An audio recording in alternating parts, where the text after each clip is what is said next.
Hello, this is airplane oxygen not included. Starting off today, moving this over one tile. I essentially want all new eggs to fall here instead of over here. And that's so that I can be more selective about which eggs I'm adding a little by effect, because we've got 48 and there's no way I'm going to be incubating all of those.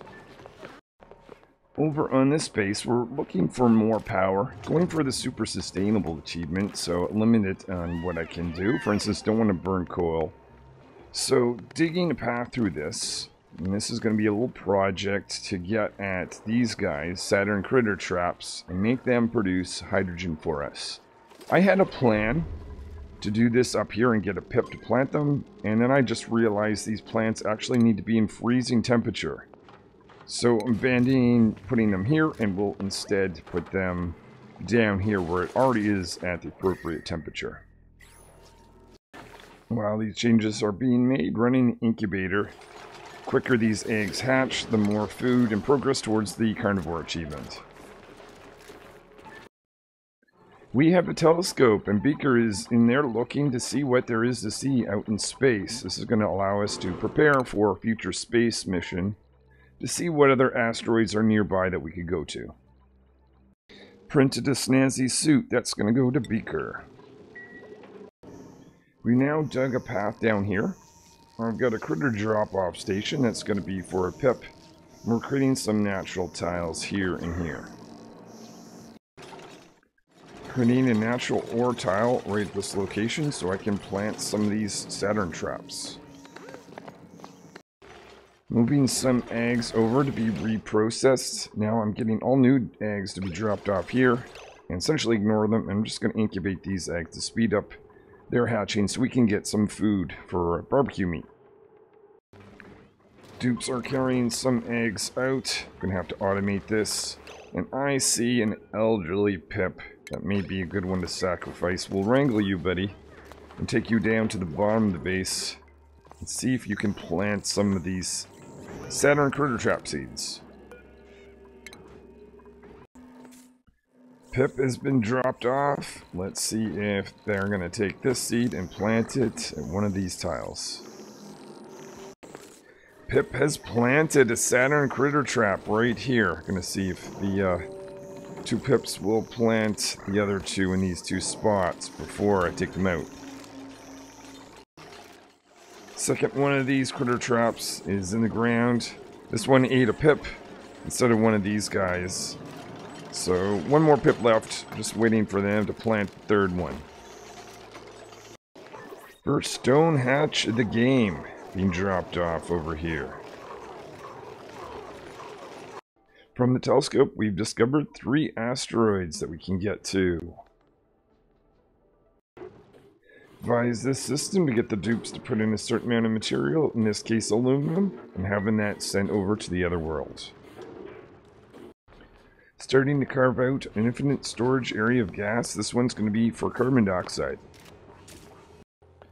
Sending care over to the other world. Take off, well, let you get a little bit closer first, because this is a very carbon dioxide area. But let's get you to take off your gas mask. This world is, or the world that they're going to, is a little bit short in labor. And they're also a Minitronics specialist, and we want to have that over there for a project very soon. We've got our third Saturn Critter Trap, and they have consumed something, not the Pip. So I'm going to wrangle the Pip, and they're going to go back to their stable. And we're going to get plenty of hydrogen in this area, because that's what these guys output. So what I'm going to do, I'm going to dig out this spot to allow that hydrogen to go up. We're looking here for hydrogen. If it's a decent pressure, with the filter process, we're able to pump that towards our base for consumption. Base over here is constructing a deep freezer so that we can save food forever.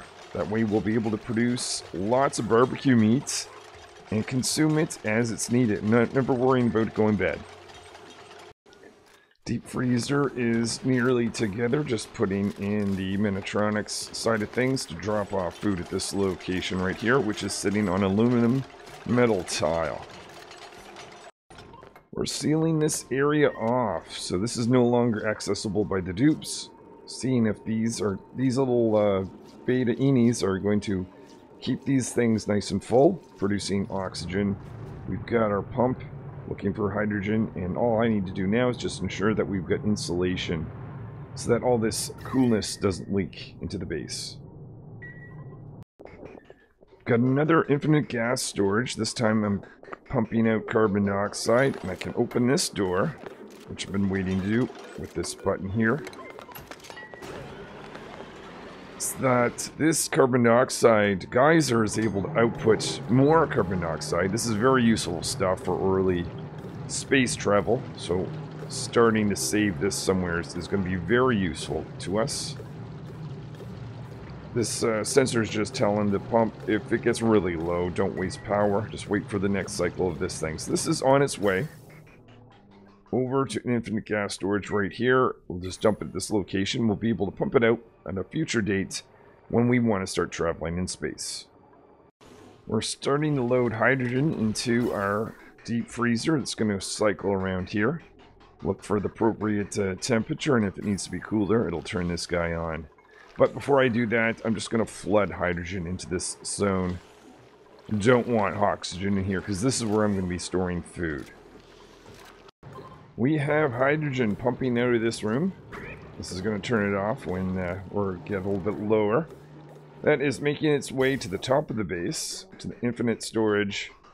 If we're able to consume it, we're setting it here first. And when this builds up, actually, which is going to be really soon, we'll notice it's going to go into the storage area so that we can use it later on. Telescope has seen everything there is to see out there, so we can get rid of it and work on some other space mission. I just turned the deep freezer on, so that is going to bring down the temperature of this area where I ultimately want to store food. Setting up the electrical grill and the automation system to put the food in there. And also we got some carbon dioxide, which is at the bottom of the base. It's going to be dumped in here because I want to have a fridge available for the dupes to be able to consume a little bit of the barbecue meat at the end of each of their cycles. We have a new drop-off station over here. This is for pip eggs and cuddle pip eggs.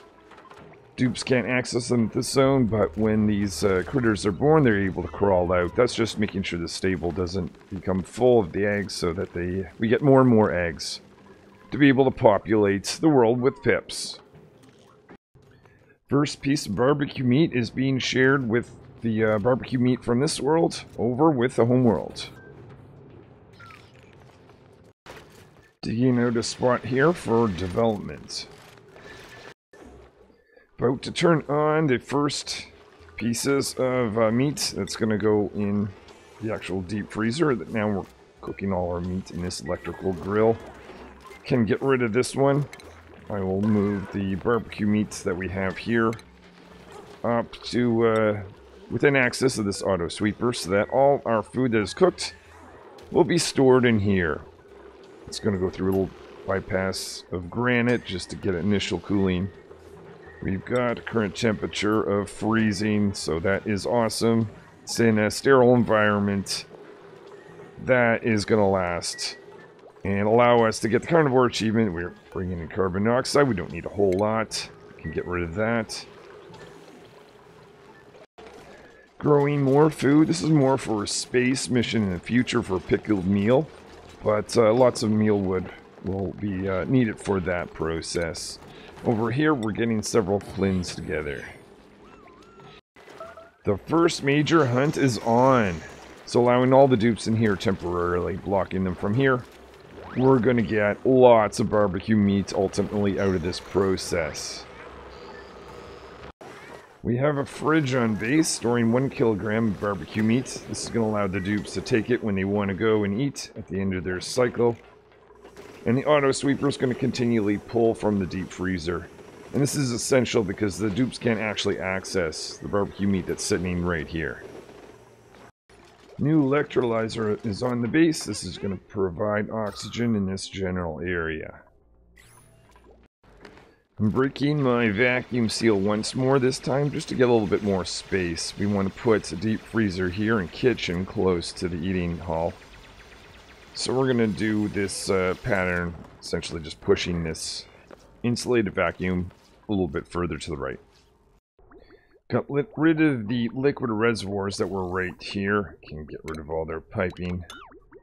Have a single reservoir right before the filtration system. Just want to raise the ceiling here in our future kitchen. I've added a new fridge. This is just for the dupes to throw various pieces of food that may have collected up in various spots in the base. This is a higher priority, so essentially everything that's put in here is automatically put in the deep freezer, which is good.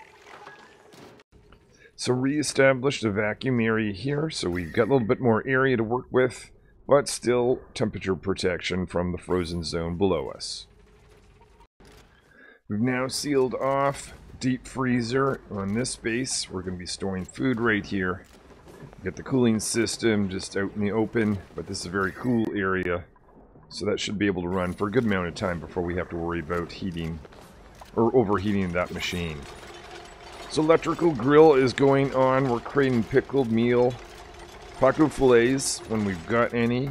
And let's cook barbecue meat whenever we get that as well.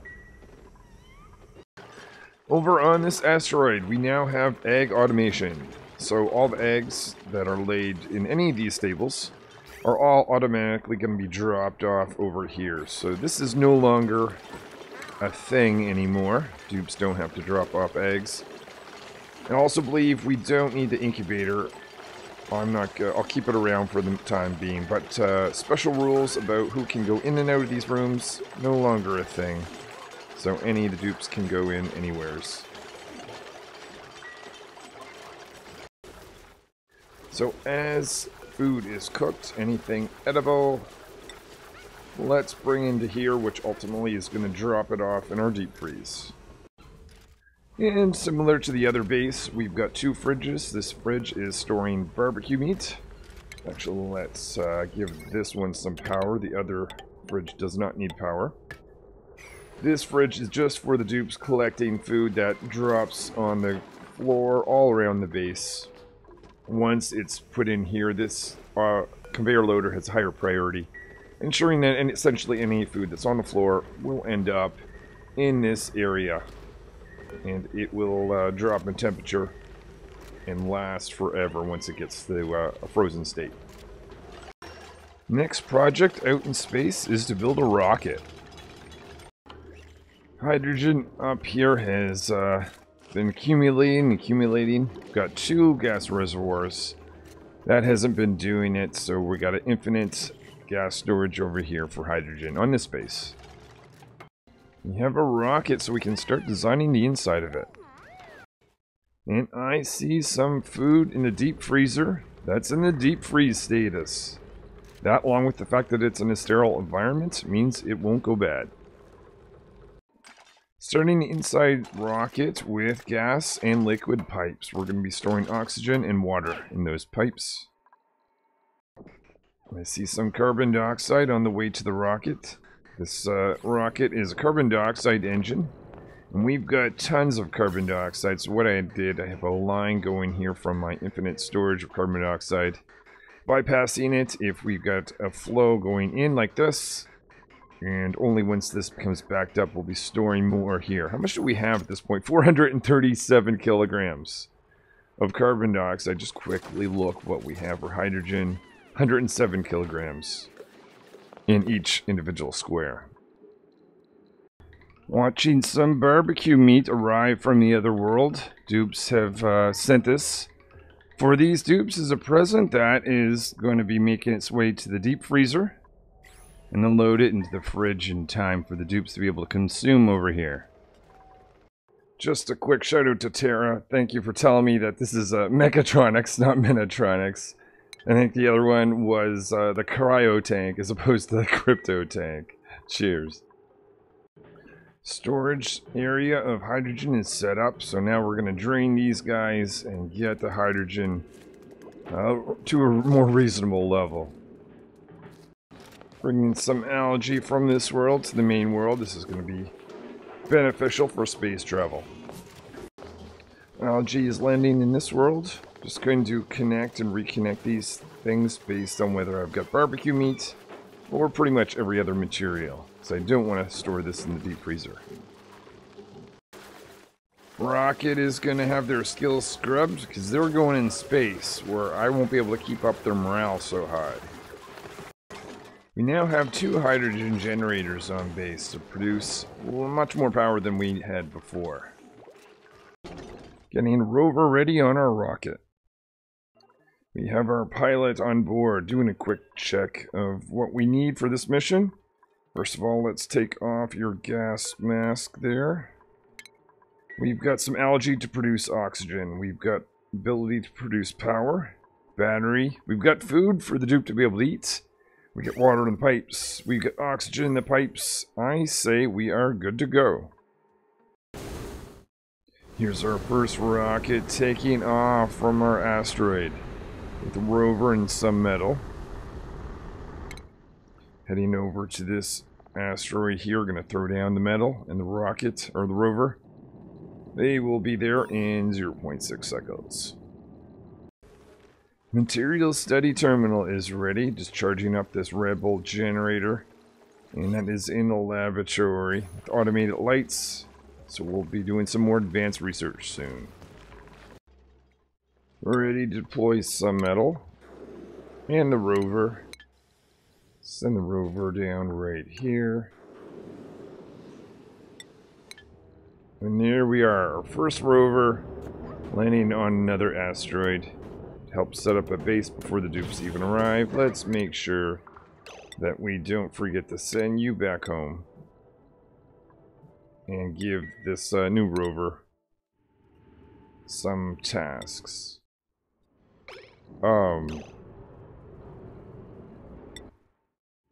Okay, for some reason the game thinks that I have access to that Okay, this has happened once before where another asteroid that is like very far away became in view. Alright, just moving on. We've moved the hydrogen pump up, way up here. So that's just going to get rid of the extra hydrogen so we can start to explore some of these other parts of the asteroid. With a little bit more oxygen instead of hydrogen everywhere. We've got an air pump at the bottom of the base. This is looking for carbon dioxide, and if that's the case for a certain amount of time, we're going to be pushing it in here, doing a little bit of a filter check, merging with this carbon dioxide line, so that carbon dioxide doesn't creep up into the living area and affect the dupes. So the rocket is back. So with that, I think we're going to finish there for today. A lot was done. Some of the things, we've got a material study terminal for advanced research.